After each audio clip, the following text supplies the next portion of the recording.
जी हाँ, नमस्कार। आप सभी का HBN 24 न्यूज में स्वागत करता हूं। मैं पत्रकार संदीप नोहवाल। जी हाँ, नई बनने जा रही 36 सीटों को लेकर जब से चर्चा में विषय आया है, विधानसभा हो चाहे लोगों की जुबान पर हो, तब से जो विपक्ष की जो सुबहाहट है, जो विपक्ष की जो चिंताएं हैं वो बढ़ने लगी है। क्यों बढ़ने लगी है? वो इसलिए बढ़ने लगी है कि 36 नई सीटें तो बनाई जाएंगी, उसमें से कुछ जाट लैंड सीटों को तोड़ा जाएगा और उन्हें SC रिजर्व किया जाएगा।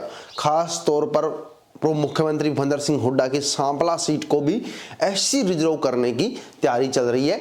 ऐसे में कांग्रेस के नेताओं की चिंता, खासकर जाट नेताओं की चिंता बढ़ी हुई है।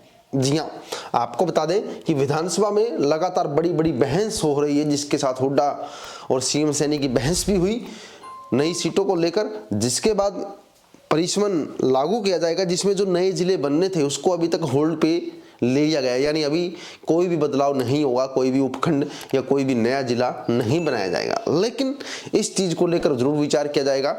यहाँ पर केंद्र सरकार से हरियाणा सरकार अपील करेगी कि हरियाणा के अंदर टोटल 36 सीटों को और बढ़ाया जाए, जिसके बाद हरियाणा के अंदर टोटल 126 सीटें हो जाएगी।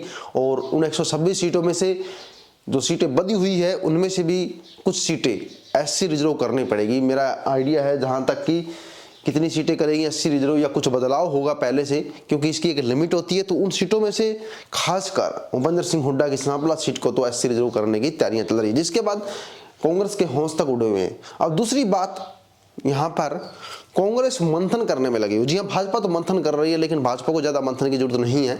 वहीं पर कांग्रेस मंथन कर रही है। लगातार नेताओं से सवाल पूछे जा रहे हैं, खासकर पूर्व मुख्यमंत्री हुड्डा साहब से, कि जब सर्वे में इन नेताओं के नाम टॉप पर थे तो आपने अपने नेताओं की पैरवी कर कांग्रेस को हरवाने का काम क्यों किया? यानी काफी सीटें ऐसी हैं जहां पर सर्वे में नाम चल रहे थे, उन नेताओं को टिकट नहीं दी गई। खासकर मैं आपको एग्जाम्पल देना चाहूँगा, अम्बाला कैंट सीट से चित्रा को टिकट नहीं दी गई। ऐसे ही कुछ सीटें ऐसी हैं जहां पर जिन उम्मीदवारों को टिकट मिलनी चाहिए थी उनको टिकट नहीं मिलना, क्योंकि वो सर्वे के अंदर भी टॉप थे, सर्वे में भी आगे चल रहे थे।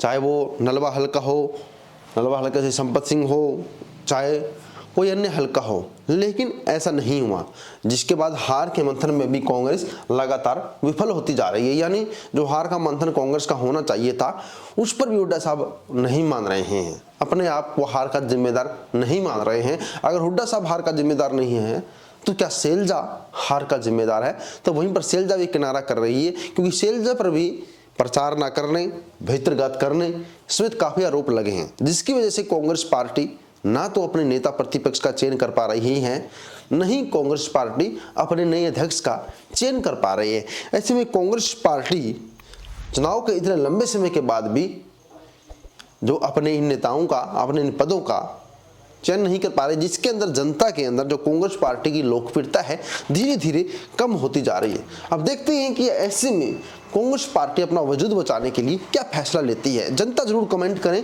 और नई बनने जा रही 36 विधानसभा सीटों में से कौन सी सीट SC रिजर्व होनी चाहिए या कौन सी सीट पर कांग्रेस पार्टी बदलाव करेगी। जी हाँ, काफ़ी सीटों के अंदर चेंजेज होगा। जो सीट मौजूदा SC है उनको भी चेंज किया जा सकता है, या कुछ नई सीटें बनेगी 36, उनमें से कुछ सीटों को जिनको SC किया जाएगा उसमें से सांपला सीटें भी हो सकती हैं। यानी कुछ बड़ी सीटों को तोड़कर छोटी छोटी सीटें बनाई जाएगी, जिनमें से काफ़ी सीटें जो है CM सैनी की खासकर अपील है कि जाटलैंड सीटों को ही SC किया जाए, यानी जहां जाटों के वोट ज्यादा है उन सीटों को ही रिजर्व किया जाए। इसके बारे में आपका क्या सोचना है? कमेंट जरूर करें। जय हिंद साथियों।